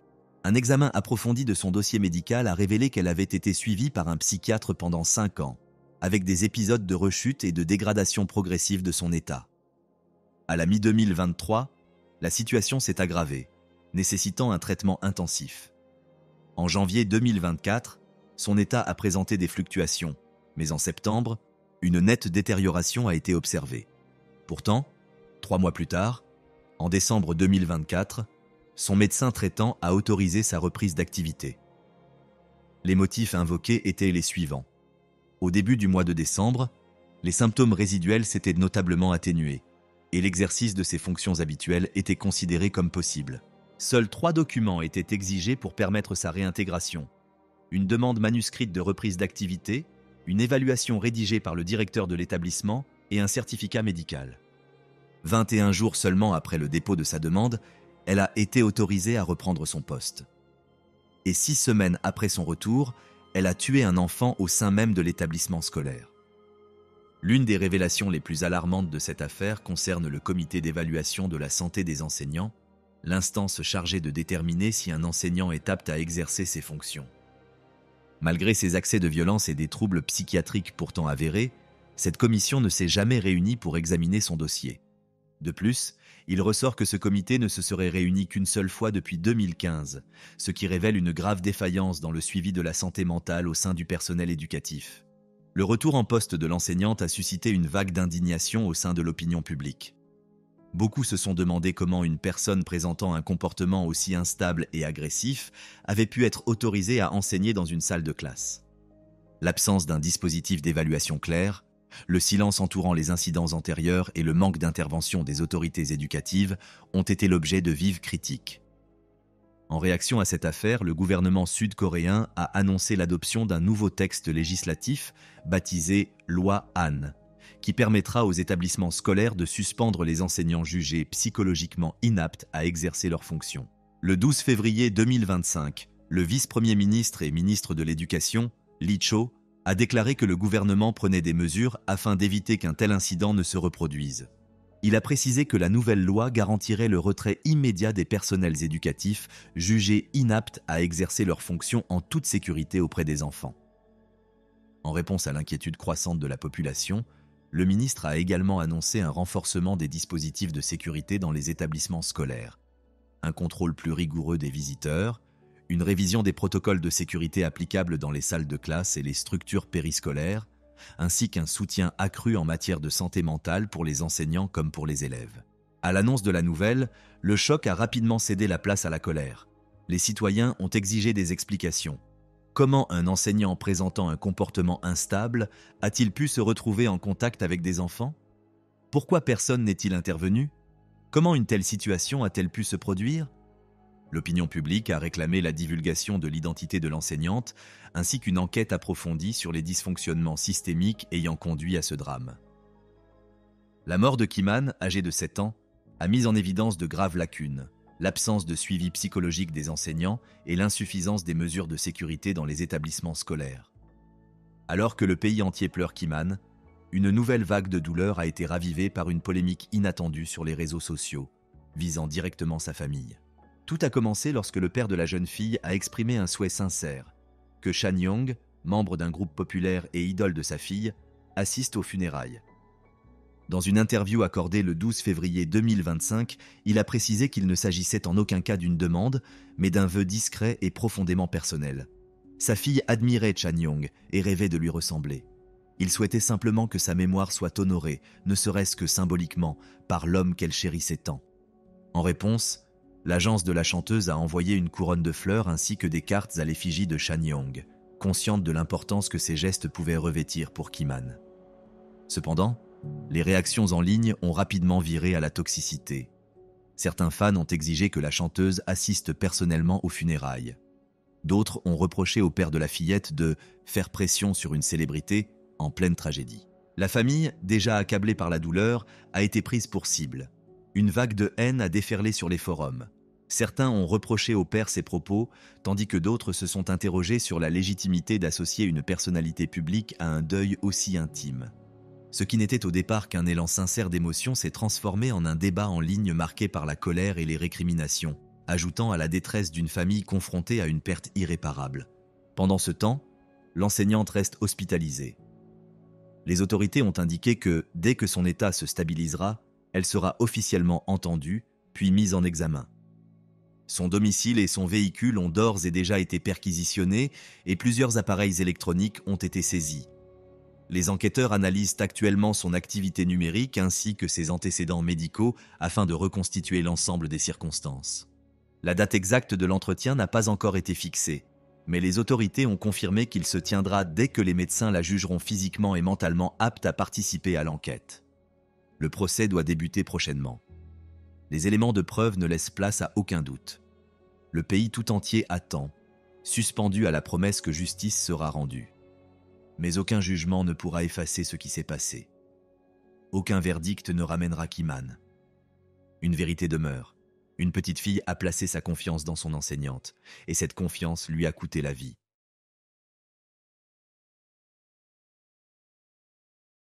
Cherish n'avait que 8 ans. Elle était en train de choisir une nouvelle robe avec sa mère lorsqu'un homme adulte s'est approché d'elle dans le magasin et leur a proposé son aide. La mère et la fille ne se doutaient pas que derrière l'offre apparemment anodine de cet homme se cachaient des intentions abominables. Cherish Periwinkle est née le 24 décembre 2004 à Jacksonville, aux États-Unis. Elle est la première fille de Rain Periwinkle et Billy Jarreau. Lorsqu'elle est née, Rain et Billy Jarreau étaient aux anges. Malgré les difficultés, ils pensaient que leur fille était le plus beau des cadeaux de Noël. Cependant, malgré l'optimisme des jeunes parents, leur relation s'est rapidement détériorée. Les querelles incessantes et les problèmes financiers ont fini par provoquer la séparation du couple, puis de la famille. Quelques mois seulement après la naissance de Cherish, le couple a divorcé. Dès le début, Billy a souhaité obtenir la garde complète de sa fille. Il estimait que Rain était une mauvaise mère. D'après ses déclarations, elle souhaitait uniquement garder l'enfant dans le but de percevoir une pension alimentaire ainsi que des allocations. De son côté, Rain affirme que Billy la maltraite, la frappe et l'empêche de voir sa fille. Quoi qu'il en soit, le tribunal a laissé la garde de l'enfant à sa mère et n'a autorisé le père qu'à rendre visite à sa fille. Peu après, Billy a déménagé en Californie, où il a obtenu un emploi intéressant. Dès lors, le père et la fille se voyaient pendant les vacances et les jours fériés. Durant les premières années de la vie de Cherish, sa mère faisait des allers-retours. Mais lorsqu'elle a grandi, elle a commencé à prendre l'avion seule, en utilisant les services des compagnies aériennes qui proposent des vols sans accompagnateur. Et même après une séparation difficile, Rain et Billy ont pu trouver un langage commun et établir une relation pour le bonheur de leur fille. Parallèlement, Rain a saisi l'occasion d'établir sa vie personnelle. Après son divorce d'avec Billy, elle a eu plusieurs autres relations amoureuses et a même donné naissance à 2 filles. Mais aucune de ces relations n'a duré. À un moment donné, Rain s'est retrouvée seule à s'occuper de ses filles. En 2013, Rain vivait avec son nouveau partenaire, Aaron, et ses filles. À cette période, Rain n'avait pas d'emploi stable et a expliqué plus tard que c'était une période très difficile pour sa famille. Elle ne parvenait pas à trouver un revenu stable et devait compter sur l'aide de l'État pour survivre. Le couple n'avait tout simplement pas les moyens de s'offrir une voiture. Ils avaient donc souvent recours au service de taxi. C'est ainsi que Rain conduisait Cherish à l'aéroport lorsqu'elle rendait visite à son père. Le 21 juin 2013, Reine Periwinkle et ses 3 filles se sont rendues dans l'un des supermarchés les moins chers de la ville. Il se trouve à environ 30 minutes de marche du domicile de Reine. Elle voulait acheter de nouveaux vêtements pour Cherish, qui passerait une semaine chez son père à partir du lendemain. En raison des faibles revenus de Reine, l'ensemble des vêtements de sa fille aînée était devenu obsolète et en mauvais état. Comme indiqué précédemment, Reine n'avait pas beaucoup d'argent. Son partenaire, Aaron, lui a donné environ 100 $, dont elle a dû dépenser la majeure partie pour payer le taxi jusqu'à l'aéroport et laisser un peu d'argent pour les dépenses imprévues. C'est pourquoi ils se sont rendus dans le magasin le moins cher pour acheter des vêtements à prix réduit. Cherish a tout de suite aimé la robe à pois. Elle était à sa taille et se trouvait dans la section des soldes. Mais lorsqu'elles sont passées à la caisse, la caissière a dit qu'il n'y avait pas de réduction sur cette robe parce qu'il y avait eu une erreur. Reine ne pouvait tout simplement pas acheter cette robe sans réduction. Tout cela a certainement contrarié Cherish. Sur les caméras de surveillance du magasin, on peut voir un homme passer de temps en temps devant Reine et ses filles. Il observait attentivement la scène. Il s'est avéré qu'il s'agissait de Donald Smith, âgé de 61 ans, qui les observait depuis le début. En sortant du magasin, il a arrêté Reine et lui a dit que sa femme avait reçu des bons d'achat d'une valeur de 100 $ de la part du magasin Walmart. Peu après, il a fini par offrir l'un des coupons à Reine parce qu'il voyait qu'elle manquait d'argent. La femme a d'abord hésité à accepter, se sentant plutôt mal à l'aise. Mais après avoir discuté, Donald a insisté et a également montré son permis de conduire, comme pour montrer qu'il était une personne normale et qu'il n'avait rien à cacher. De toute façon, c'était la dernière occasion pour Reine d'acheter une belle robe à sa fille avant son départ et elle a donc accepté. Plus tard, commentant la situation, la femme a révélé que Donald lui rappelait son propre père. Tous deux attendaient l'épouse de Donald devant son monospace blanc. L'homme lui a dit qu'il allait à l'église. Selon lui, il était marié depuis longtemps et, en général, son apparence et sa façon de parler faisaient bonne impression. Il ressemblait vraiment à un homme ordinaire de son âge. 1 heure s'est écoulée, mais la femme de Donald n'est toujours pas arrivée. Il a alors fait semblant de lui parler au téléphone et a dit à Reine qu'elle était en route pour Walmart et qu'elle devait l'y rejoindre. Reine et ses filles sont alors montées dans la voiture de Donald pour se rendre au supermarché et y retrouver sa femme. Une fois arrivé sur le parking, Donald fait à nouveau semblant d'avoir reçu un appel de sa femme. Après avoir terminé l'appel, il annonce que celle-ci sera en retard. Il demande alors à Reine et à ses filles de se rendre au stand des vêtements pour enfants afin de commencer à choisir. Entre-temps, Donald les accompagne et observe attentivement Cherish. Il lui a même proposé de lui acheter des chaussures à talons pour adultes et l'a accompagné plusieurs fois dans la cabine d'essayage. Reine, ses filles et Donald y sont restés pendant plusieurs heures. La femme avait déjà acheté plusieurs vêtements pour Cherish et envisageait d'acheter des chaussures pour sa fille cadette lorsque Donald l'aborde pour lui annoncer qu'ils allaient au McDonald's, situé dans le même supermarché. Il a indiqué qu'il prévoyait d'acheter des cheeseburgers pour rendre l'attente de sa femme plus agréable. Lorsqu'il se dirige vers le McDonald's, il propose à Cherish de l'accompagner afin de l'aider à apporter les sachets de nourriture et de boissons. Pour une raison ou pour une autre, Reine ne le dissuade pas. C'était peut-être parce que le McDonald's se trouvait à l'intérieur du supermarché. De plus, il y avait beaucoup de monde et Cherish avait déjà 8 ans. Malheureusement, c'était la dernière fois que Reine voyait sa fille vivante. Au bout de 15 minutes, les employés de Walmart ont annoncé la fermeture du magasin et ont invité tout le monde à quitter les lieux. À ce moment-là, le cœur d'une mère a senti que quelque chose n'allait pas. Reine et ses filles cadettes se sont dirigées droit vers le McDonald's, mais il n'y avait plus personne à l'intérieur. Reine s'est alors mise à courir entre les allées du supermarché, sans jamais retrouver sa fille. Elle a ensuite appelé Cherish par haut-parleur, mais cela n'a rien donné. Finalement, Reine est sortie en courant pensant que Cherish et Donald l'attendaient probablement près de l'entrée, mais le monospace de l'homme n'était même pas sur le parking. Alors, les mains tremblantes, Reine a composé le numéro de la police et a rapidement décrit la situation. Hi, I'm at Walmart. I'm interested in taken. What do you mean? Taken by a stranger. I can't find her. 40 minutes se sont écoulées entre la disparition de Cherish et l'appel de Reine à la police. Étant donné que Cherish était encore une enfant, les forces de l'ordre sont immédiatement intervenues. Les agents ont demandé à Reine de rester sur place jusqu'à leur arrivée. Les employés du magasin ont tenté de calmer la femme et les employés du McDonald's ont déclaré qu'aucune personne ressemblant à Cherish et Donald n'était entrée. Plus tard, Rain a fourni des descriptions détaillées de l'homme et de sa voiture. La police a immédiatement commencé à rechercher un homme correspondant dans leur base de données. Une vidéo de surveillance a rapidement été trouvée sur laquelle on peut voir une petite fille marcher avec Donald vers son monospace. À ce stade, tout s'explique, car le McDonald's se trouve à l'intérieur du supermarché, ce qui signifie qu'il n'avait aucune raison de sortir si les intentions de Donald étaient pures. En réalité, le bon de réduction, l'attitude polie et le déplacement chez McDonald's n'étaient qu'un piège tendu par l'homme. Donald Smith sortait à peine de prison depuis 21 jours. Il purgeait une peine pour des délits de nature intime. Il n'avait pas de femme et avait menti à Rain sur tous ses appels dans le seul but de gagner sa confiance.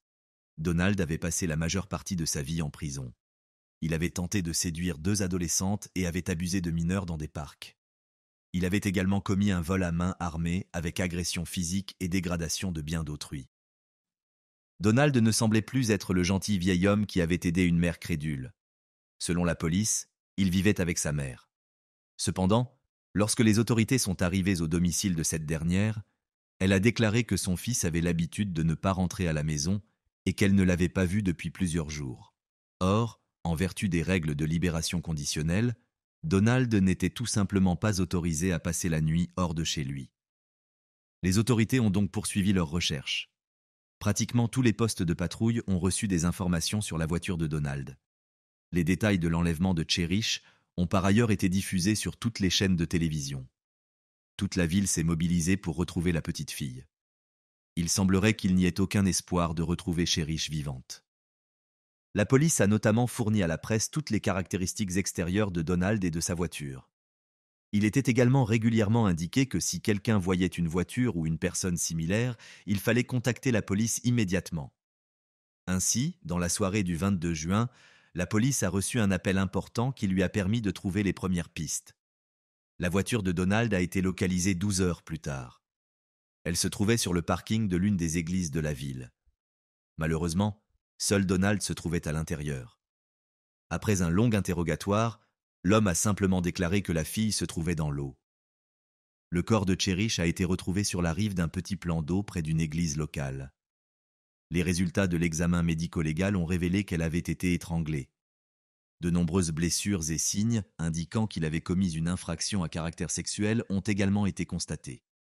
Il ne fait aucun doute que Donald Smith a ôté la vie à Cherish de la manière la plus horrible et la plus brutale qui soit.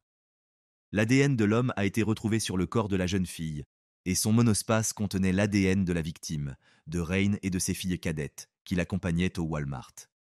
Bien que Donald n'ait pas assumé la responsabilité de ses actes, les résultats des analyses médico-légales ont rapidement établi sa culpabilité dans le meurtre de Cherish. Le procès de Donald a duré 5 ans. L'audience a permis d'entendre des choses incroyablement horribles concernant les détails de sa mort. De nombreuses personnes présentes ont versé une larme.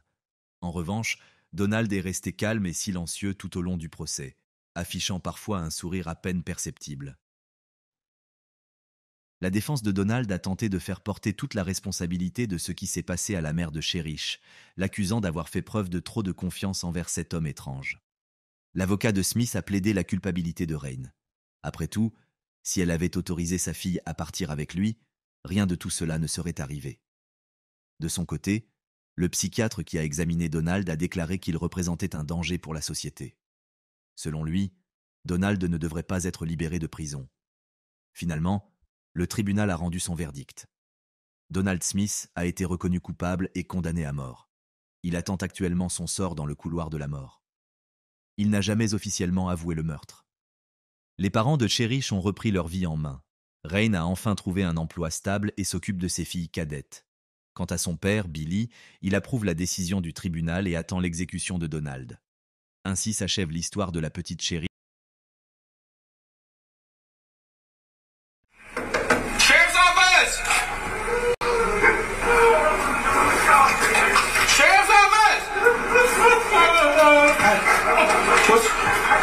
Come on, stop for me. Hey, come here. Hey, where's your wife at, bud? Where's your wife at? She's dead on the floor in that room. That's mom. Yeah. Yeah. Aujourd'hui, nous allons parler d'une affaire récente jugée le 20 septembre 2024. Je dois dire que c'était vraiment fou et monstrueux. Alors je n'ai pas eu d'autre choix que de vous en parler. Carly Gregg est née en 2009 à Flowood, une petite ville du Mississippi. Ses parents sont Ashley et Kevin Gregg. Carly a passé presque toute son enfance avec sa mère, Ashley, car son père était très peu présent. Selon les rumeurs, le père biologique de la jeune fille n'était pas un père exemplaire. Il abusait parfois de l'alcool et de substances illicites et agressait physiquement Ashley. À cet égard, la femme a même demandé de l'aide à la police, puis a mis un terme à sa relation avec l'homme. Mais revenons à Carly. C'était une enfant très intelligente et brillante qui a même sauté une classe à l'école. Alors qu'elle n'avait que 13 ans, Carly a passé un examen très difficile appelé ACT, que la plupart des étudiants américains passent peu avant d'entrer dans les établissements d'enseignement supérieur du pays. À titre de référence, il convient de noter qu'en cas de réussite parfaite à cet examen, l'élève obtient 36 points. Seul un faible pourcentage de candidats réussit toutefois ce test. Et Carly, malgré son jeune âge, a obtenu 30 points. En d'autres termes, elle n'était qu'à 6 points d'un score parfait. En fait, la jeune fille a obtenu le même nombre de points que d'excellents élèves de terminale. Cela en dit long sur ses capacités intellectuelles. Au printemps 2019, Ashley, la mère de Carly, a rencontré Heath Smiley, un homme de 45 ans assistant physiothérapeute. Les deux ont immédiatement développé une relation amoureuse et se sont mariés en juin 2020. Malheureusement, je ne sais pas comment Carly a pris la nouvelle et quelle était réellement cette personne. Cependant, on peut dire qu'elle s'intéressait, malgré son intelligence, à des choses très controversées telles que la violence physique et les armes blanches.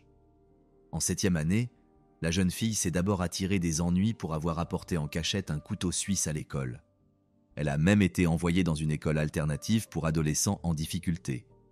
On sait qu'elle y est restée environ 6 mois et que ce n'est qu'après cela que la direction de son ancienne école a accepté de l'y autoriser à nouveau. Elle a toutefois changé d'établissement par la suite et a poursuivi ses études dans un lycée situé à Brandon, le centre administratif du comté de Rankin, dans le Mississippi. En fait, il n'était qu'à 10 minutes en voiture de son domicile. Ironie du sort, la mère de Carly, Ashley, était professeure de géométrie dans cet établissement. Et si vous pensiez que c'était un avantage pour la jeune fille, qui pouvait ainsi bénéficier de l'attention et du soutien dont elle avait tant besoin de la part de sa mère, c'était loin d'être le cas. En réalité, Ashley et Carly avaient une relation compliquée, surtout en dehors de l'école. Carly a donc dû faire face à beaucoup de choses en voyant sa mère à la fois à la maison et à l'école. Elle était toujours la plus jeune et la plus intelligente de sa classe, mais les autres adolescents en ont profité pour la manipuler. Ils l'obligèrent notamment à faire leur travail scolaire et à les aider dans divers projets. En d'autres termes, la jeune fille se trouvait dans une situation extrêmement inconfortable. En raison de son comportement, elle a eu de nombreux conflits avec sa mère et son beau-père. Une fois, elle a été surprise en train d'aider ses camarades à tricher lors d'un examen. Ce jour-là, elle s'est introduite dans l'ordinateur de son professeur et a photographié toutes les réponses qu'elle a ensuite communiquées à plusieurs camarades de classe. Finalement, comme c'est souvent le cas, toutes ces réponses se sont retrouvées entre les mains d'autres élèves. Lorsque tout a été découvert, Carly a été punie et les disputes avec sa mère ont empiré. Fait remarquable, Carly avait déjà un petit ami à cette période. Il s'appelait Anthony. Étant donné que les deux jeunes gens entretenaient constamment des dialogues contradictoires, la mère de Carly a décidé de leur interdire toute rencontre avec lui. Ils ont rompu pendant un certain temps, mais ils ont fini par reprendre une communication étroite. Puis Ashley a décidé d'en rester là. Peut-être avait-elle confiance en sa fille, qui sait. Quoi qu'il en soit, on sait de sources sûres qu'elle exerçait déjà un contrôle parental étroit à cette période. Elle regardait parfois tous les appareils mobiles de Carly et imposait également des restrictions à l'utilisation de certaines applications. En particulier, elle interdisait à sa fille d'utiliser une application telle que TikTok et lui ordonnait de ranger son téléphone avant d'aller se coucher. La jeune fille laissait donc toujours son téléphone dans la cuisine ou sur la table de chevet de sa mère avant d'aller se coucher.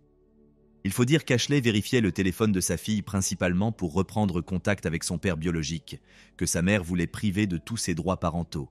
Ashley ne pensait tout simplement pas que Kevin pouvait être un bon modèle pour Carly, car il était encore dépendant à l'alcool et aux drogues illicites et se montrait généralement violent. Lorsque la mère a découvert que sa fille ne respectait pas ses interdits et commençait à fréquenter son père, elle a instauré encore plus de règles et restrictions à la maison. Cela n'a fait qu'encourager Carly à protester davantage. Bien qu'elle soit une jeune fille intelligente et brillante, cela ne l'a pas empêchée d'être influencée par ses camarades de classe, dont certains avaient une quinzaine d'années à cette période. Selon les spécialistes, cette période est considérée comme la plus rebelle de la vie d'un individu et de nombreux adolescents commencent à consommer des substances illicites et de l'alcool. C'est dans cet environnement que la jeune Carly se retrouve. Outre ses nouveaux passe-temps, eux aussi controversés, elle a commencé à manifester des problèmes de santé mentale évidents. Carly n'était pas, c'est le moins que l'on puisse dire, dans le meilleur état mental possible, et plus tard, nombre de ses camarades de classe ont noté qu'à cette période, elle avait commencé à se blesser délibérément avec un couteau. Heureusement, Ashley a pu le constater à temps et convaincre Carly de suivre une thérapie pour l'anxiété et le stress, mais celle-ci ne l'a jamais commencé. Elle s'est ensuite vue prescrire un antipsychotique, qui a ensuite été remplacé par un médicament destiné à traiter les symptômes d'un trouble dépressif majeur ou d'un trouble anxieux généralisé. Apparemment, ce médicament lui a été prescrit parce que les spécialistes pensaient qu'elle souffrait de problèmes de santé mentale qui ne pouvaient pas être traités par des antipsychotiques. Il m'est difficile de juger s'il existe un lien de cause à effet, mais Carly a reçu ce médicament 5 jours seulement avant l'agression de sa mère. La matinée en question était ordinaire. Comme à leur habitude, Ashley et Carly se sont rendus à l'école. Peu de temps après leur départ, Heath est également parti pour son travail. Les personnes qui ont vu Ashley et Carly ce jour-là ont déclaré qu'elles n'avaient rien d'inhabituel ni d'étrange. Selon elles, elles étaient tout à fait normales l'une envers l'autre et ne montraient aucune agressivité. Après le déjeuner, elles sont rentrées chez elles. Heath était encore au travail à ce moment-là. Leur routine du soir était assez simple. Carly sortait généralement promener ses 2 ou 3 chiens en rentrant chez elle. Et pendant que la fille n'était pas là, Ashley allait généralement dans sa chambre pour jeter un coup d'œil aux affaires personnelles de Carly. Mais cette fois-ci, cette inspection particulière était liée au fait qu'Ashley avait été informée par l'une des étudiantes, qui était également une amie proche de Carly. Cette jeune fille était allée trouver Ashley elle-même pour lui confier qu'elle s'inquiétait beaucoup pour Carly ces derniers temps. La raison de cette inquiétude était que Carly commençait à boire et à consommer des substances illicites de plus en plus souvent. Selon son amie, Carly ne pouvait littéralement pas imaginer sa vie sans consommer de l'herbe. C'est comme si elle ne savait pas vivre sans. Redoutant le pire, Ashley s'est donc inquiétée pour Carly, craignant qu'elle n'ait développé une dépendance aux substances illicites. En apprenant cette information, Ashley est entrée dans la chambre de sa fille comme à son habitude. Au bout de quelques instants, elle a découvert 4 appareils servant à fumer des substances illicites. Comme toute mère, elle a eu peur pour sa fille. De toute évidence, Ashley ne voulait pas que Carly, qui avait un tel potentiel, oriente sa vie sur la mauvaise voie. Pendant ce temps, la femme réfléchissait à la meilleure chose à faire. Carly parvint à rentrer chez elle et à entrer dans sa chambre pour découvrir sa mère allongée sur le lit, une vapoteuse à la main. Et je dois dire que la suite de cette histoire est tellement effrayante que je ne suis même pas sûr qu'elle se soit adressée la parole. Carly a probablement quitté sa chambre et est allée dans celle de sa mère pour récupérer l'arme que Ashley gardait sur sa table de chevet pour parer à d'éventuelles situations d'urgence ou pour accueillir des invités indésirables. Lorsqu'elle est retournée dans sa chambre, la jeune fille a tiré 3 fois sur le visage de sa mère.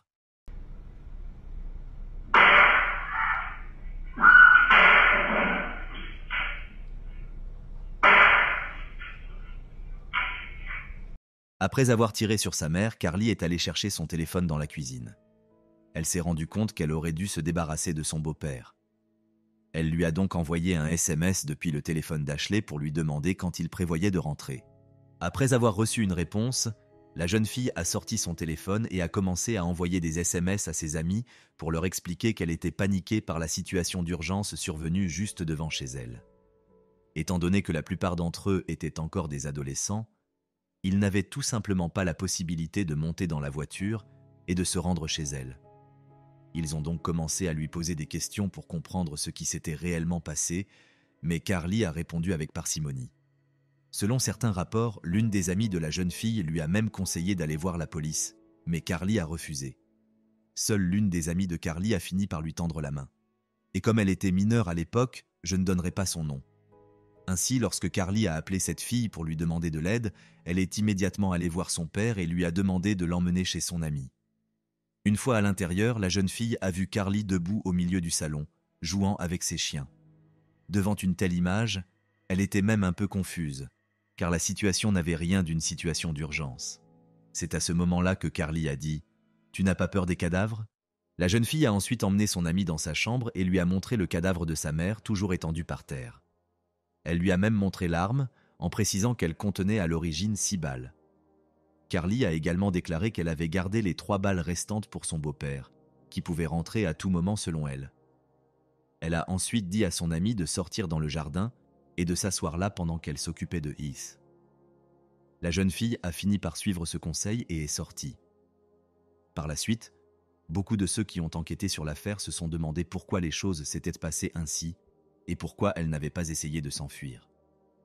Selon moi, la principale raison de ce comportement était que cette fille avait le même âge que Carly.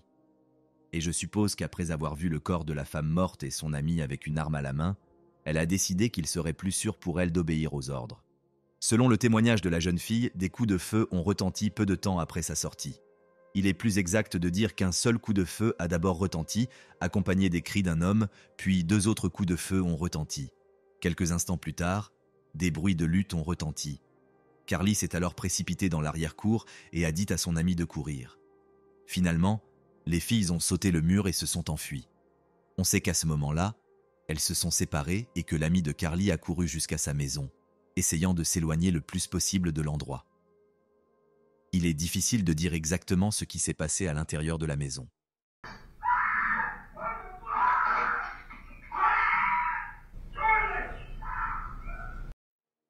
Selon Heath, le beau-père de Carly, il a à peine eu le temps d'ouvrir la porte qu'une arme lui a été braquée sur le visage. Heureusement, la première balle n'a fait qu'effleurer son épaule. Alors qu'il se battait pour sa vie et tentait de prendre l'arme des mains de Carly, plusieurs autres coups de feu ont retenti. Mais aucune de ces balles n'a atteint Heath. Lorsque la jeune fille a réalisé qu'elle n'avait plus de munitions, elle a simplement lâché l'arme et s'est enfuie en courant. Selon lui, au moment de l'attaque, Carly avait l'air d'avoir vu un démon. Et ce qui n'est pas négligeable, c'est que l'homme n'a pas immédiatement réalisé ce qui s'était passé. Il a supposé qu'un cambrioleur avait pu s'introduire dans la maison et que c'était pour cette raison que la jeune fille s'était emparée de l'arme. Il a également pensé que l'auteur présumé de l'agression pouvait encore se trouver à l'intérieur. Ce n'est qu'une fois que Carly s'est enfuie qu'il a décidé d'appeler la police pour demander de l'aide. Pendant que l'homme parlait avec l'opérateur, il a également jeté un coup d'œil rapide à la maison pour voir si des intrus se trouvaient encore à l'intérieur. C'est alors qu'il a découvert le corps d'Ashley. Il gisait toujours sur le sol de la chambre de Carly, une serviette sur le visage. Lorsque les premiers policiers sont arrivés sur place, l'homme gisait dans le salon, horrifié par ce qu'il avait vu. Il a seulement tenté d'expliquer aux policiers à quoi ressemblait Carly et dans quelle direction elle avait pu prendre la fuite. Après une brève conversation, Heath a été emmené à l'hôpital. Okay, sir. Where's your wife? She's dead on the floor of my stepdaughter's room. What's your wife's name? Ashley Smiley. Ashley Smiley. Pendant ce temps, les policiers qui fouillaient toujours la maison ont découvert l'une des caméras de vidéosurveillance installées dans le garage. Elle semble avoir filmé le moment où la jeune fille a attaqué son beau-père. Carly a été retrouvée peu après. Elle marchait sur le bord de la route, à environ 3 km de son domicile. Au cours de l'interrogatoire, il est apparu que Carly et sa mère avaient quelques problèmes. Ses camarades de classe ont révélé qu'elle avait parlé à plusieurs reprises de son intention de commettre un meurtre. Selon eux, elle n'a jamais caché sa haine envers sa mère et son beau-père. Carly estime qu'Ashley ne fait que lui rendre la vie plus difficile et la priver de sa liberté.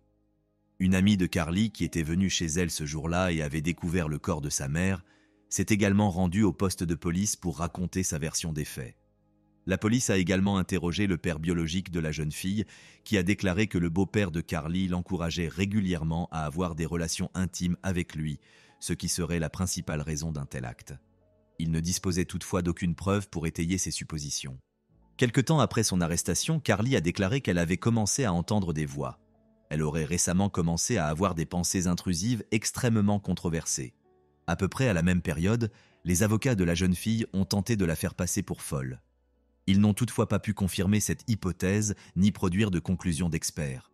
Tout au long du procès, ils ont clamé son innocence.